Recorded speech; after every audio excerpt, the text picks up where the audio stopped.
Spotlight की अगली कड़ी में आइए मिलते हैं एक नए मेहमान से।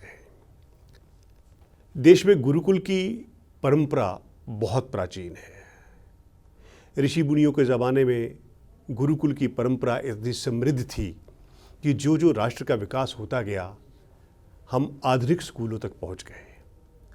लेकिन वन्य क्षेत्रों में, आदिवासी क्षेत्रों में बहुत काम करने की ज़रूरत थी। मैं अब ऐसे व्यक्तित्व से आपकी मुलाकात कराने जा रहा हूं जिन्होंने आदिवासी क्षेत्रों को, वन्य क्षेत्रों को और गुरुकुल को अपनी कर्म की नगरी यानी अपना कर्म क्षेत्र बनाया। हमारे बीच में उपस्थित है योगेंद्र खट्टर जी। योगेंद्र खट्टर जी, आपका बहुत बहुत स्वागत है। दर्शकों, मैं बता दूं कि योगेंद्र खट्टर जी अखिल भारतीय दयानंद सेवा आश्रम संघ के राष्ट्रीय महासचिव हैं और उत्तर भारत का प्रभार भी उनके पास है। तो खट्टर जी, सबसे पहले मुझे ये बताइए कि आप इस आश्रम से कैसे जुड़े और इसकी प्रेरणा का स्रोत क्या रहा? मैं 98 में RSMI रानीबाग के माध्यम से इस संस्था के साथ जुड़ा जी। उस समय माता प्रेमलता शास्त्री जी 65 साल की आयु में वो आसाम, नागालैंड, मध्य प्रदेश, छत्तीसगढ़, राजस्थान के दौरों पर जाया करती थी जी। वो बैठ कर के हमेशा मुझे यही समझाते थे कि अपने लिए तो प्रत्येक व्यक्ति जीता है, लेकिन व्यक्ति वही होता है जो दूसरों के लिए जिए। जी। और हमारे आर्य समाज का एक छठा नियम है, स्वामी दयानंद जी ने ये नियम दिया हमें कि प्रत्येक व्यक्ति को अपनी उन्नति में ही पर्याप्त नहीं रहना चाहिए, अपने आप को, स्वयं को वहाँ तक सीमित नहीं रखना चाहिए, अपितु दूसरों की उन्नति में अपना विकास समझना चाहिए। बस ये नियम घर कर गया, क्योंकि वो माता जी 65 वर्ष की आयु में इन क्षेत्रों में जाती थी, तो मुझे लगा कि क्यों ना हम भी इस क्षेत्र में, सामाजिक क्षेत्र में कार्य करके ऐसे लोगों को शिक्षित करने का कार्य करें जिनके पास सुविधाओं का अभाव है। और इसी परिप्रेक्ष्य में 2001 में हमने आर्य गुरुकुल रानीबाग की स्थापना की, आर्य समाज मंदिर रानीबाग में जी। 22 बच्चों के साथ उसकी हमने स्थापना की। और वो ऐसे क्षेत्रों से ये बच्चे आते थे जहाँ पर आज भी मैं समझता हूँ कि 2020 होने के बावजूद भी अच्छे विद्यालयों का आज भी अभाव है। और इतने टैलेंटेड बच्चे हैं वो। हमारे आज 3 बच्चे भोपाल से बीटेक कर रहे हैं जी। एक बच्चा हमारा दिल्ली कॉलेज ऑफ इंजीनियरिंग से बीटेक कर रहा है। और स्पोर्ट्स में हमारे बच्चे 7 बच्चे हमारे मेडल, गोल्ड मेडल लेकर के आए, 11 बच्चे ब्रॉन्ज मेडल लेकर के आए और 8 बच्चे हमारे सिल्वर मेडल लेकर के आए जी। तो इस प्रकार इन बच्चों में टैलेंट तो है ही। एशियन लेवल तक हमारा बच्चा खेल चुका है जी। तो टैलेंट तो हमारा छुपा हुआ है गाँवों में। शहरों में क्योंकि उनके पास सुविधाएं हैं इसलिए वो सबके सामने आ जाते हैं, गाँवों में क्योंकि उनके पास सुविधाएं नहीं है इसलिए वो सामने नहीं आ पाते। तो हमारी संस्था का एक प्रयास है कि ऐसे बच्चों को ही आगे लाया जाए जिनके पास टैलेंट तो है लेकिन सुविधाओं का अभाव है।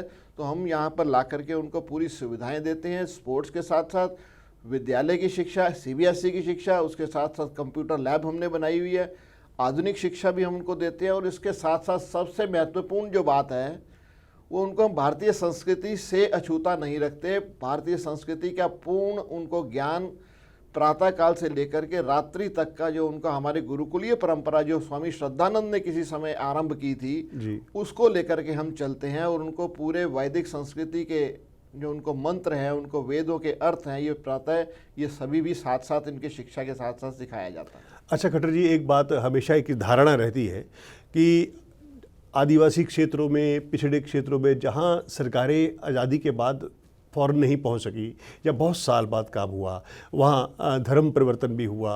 आप नॉर्थ ईस्ट की बात कर लीजिए, आप झाबुआ की बात कर लीजिए या किसी और आदिवासी क्षेत्रों की बात कर लीजिए।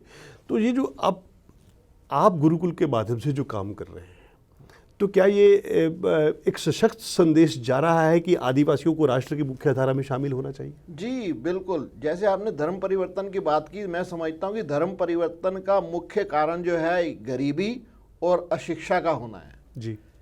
जब परिवार अपने पैरों पर खड़ा हो जाएगा, जब वो शिक्षित हो जाएगा, शिक्षित होने के बाद वो अपने पैरों पर खड़ा होगा, उसके बाद उसके स्वयं को अपनी बुद्धि में आएगा कि मुझे किस धर्म में रहना है, कहाँ जाना है, कहाँ नहीं जाना। हम लोग जो जिसको कहते हैं कि धर्म परिवर्तन, जिसको दबाव से आके धर्म परिवर्तन, वो नहीं होना चाहिए। प्रत्येक व्यक्ति को अपने धर्म को चुनने का स्वयं का अधिकार है। जी। तो जब वो शिक्षित हो जाएगा, अपने पैरों पर खड़ा होगा, क्योंकि नॉर्थ ईस्ट में ज़्यादातर गरीबी होने के कारण उनको पहले अपना पेट नज़र आता, उनको पहले अपने परिवार नज़र आता, उसके बाद उनको धर्म या बाद में सभी सारी चीज़ें नज़र आती हैं।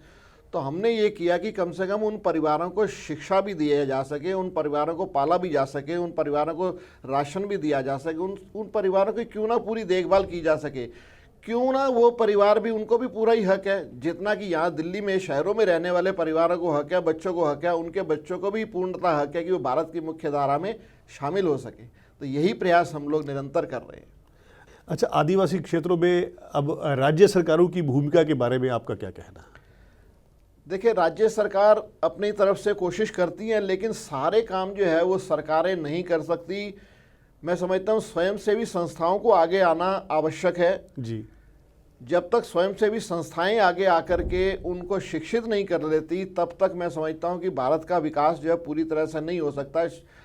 आफ्टर ऑल सरकारों की अपनी अपनी भूमिकाएं, अपने अपने जो मजबूरियां रहती होंगी, लेकिन स्वयंसेवी संस्थाओं की मजबूरियां कोई नहीं है, वो तो दान इकट्ठा करती हैं और आगे उन क्षेत्रों में बांट देती हैं। तो हमारा मुख्य काम तो यही है कि सब लोग शिक्षित हों। ये आज कानून बना कि शिक्षा का अधिकार सबको हो, लेकिन हमारे दयानंद सेवाश्रम ने, आर्य समाज ने ये बहुत पहले से इस प्रथा को आगे चला दिया था कि शिक्षा का अधिकार जो है वो कन्याओं को भी है, उतना ही पुरुषों को, उतना ही बालकों को, उतना ही कन्याओं को भी है। तो समान शिक्षा के अधिकार की नीति पर आर्य समाज आज से 150 वर्ष पहले से चल रहा है, और आज भी हमारी यही नीति है कि सभी क्षेत्रों के लोगों को, बच्चों को, छात्र छात्राओं को पढ़ने का पूरा अधिकार है, शिक्षा लेने का पूरा अधिकार है। अच्छा, आगे इस दिशा में आप उत्तर भारत के प्रभारी भी हैं, राष्ट्रीय महासचिव भी हैं। इस कार्य को विस्तार देने के लिए क्या ऐसा प्रयास नहीं होना चाहिए कि बहुत सारी संस्थाएं एकजुट होकर के इस दिशा में काम करें? जी, ये तो बहुत अच्छी बात है, क्यों नहीं होना चाहिए। अगर सारी संस्थाएं मिलकर के देखें, बात वही आती है, यदि हमारे पास भी एक सीमित बजट है, लेकिन इसी प्रकार के सभी अगर 10 संस्थाएं मिलकर के ये काम करेंगी उन्हीं क्षेत्रों में, तो उनका विकास तो निश्चित है। हमने अपनी संस्था के माध्यम से एक और हमने कैंपेन चलाया, और आपके चैनल के माध्यम से मैं सभी बच्चों को कहना चाहूँगा, सभी पालकों को भी ये कहना चाहूँगा, 10वीं में और 12वीं में जिस बच्चे के 90% से अधिक जिसके नंबर आएंगे, उसको हम हायर एजुकेशन जो है वो फ्री में देंगे जी, ताकि उन बच्चों को जो टैलेंटेड है, 90% नंबर का मतलब है कि वो बच्चा टैलेंटेड है जी। और हमने एक कैंपेन चलाया कि जिस बच्चे के पास आज भी, यदि वो IAS इत्यादि की उच्च शिक्षा लेना चाहता है, कोचिंग लेना चाहता है और उसके पास साधन नहीं है, वो फाइनेंशियली वो वीक है, तो हम उसकी पूरी मदद करेंगे। उसको पूरा, आज हमने विकासपुरी में इस तरह से हमने लगभग 30 बच्चों को रखा हुआ है, वो पढ़ रहे हैं, अपनी शिक्षा को ग्रहण कर रहे हैं, और यदि और भी बच्चे आना चाहेंगे तो हम उनका स्वागत करेंगे, उनको शिक्षित करने का हम प्रयास करेंगे। जोगेंद्र खट्टर जी ने अपनी पूरी दिनचर्या और अपने उद्देश्यों और लक्ष्यों के बारे में बताया। देश के आदिवासी क्षेत्रों में अभी भी बहुत काम करने की ज़रूरत है, और ये बीड़ा तभी उठाया जा सकता है जब बहुत सारी संस्थाएं मिल कर के काम करें। तो खट्टर जी, आपका स्टूडियो में आने के लिए बहुत बहुत धन्यवाद।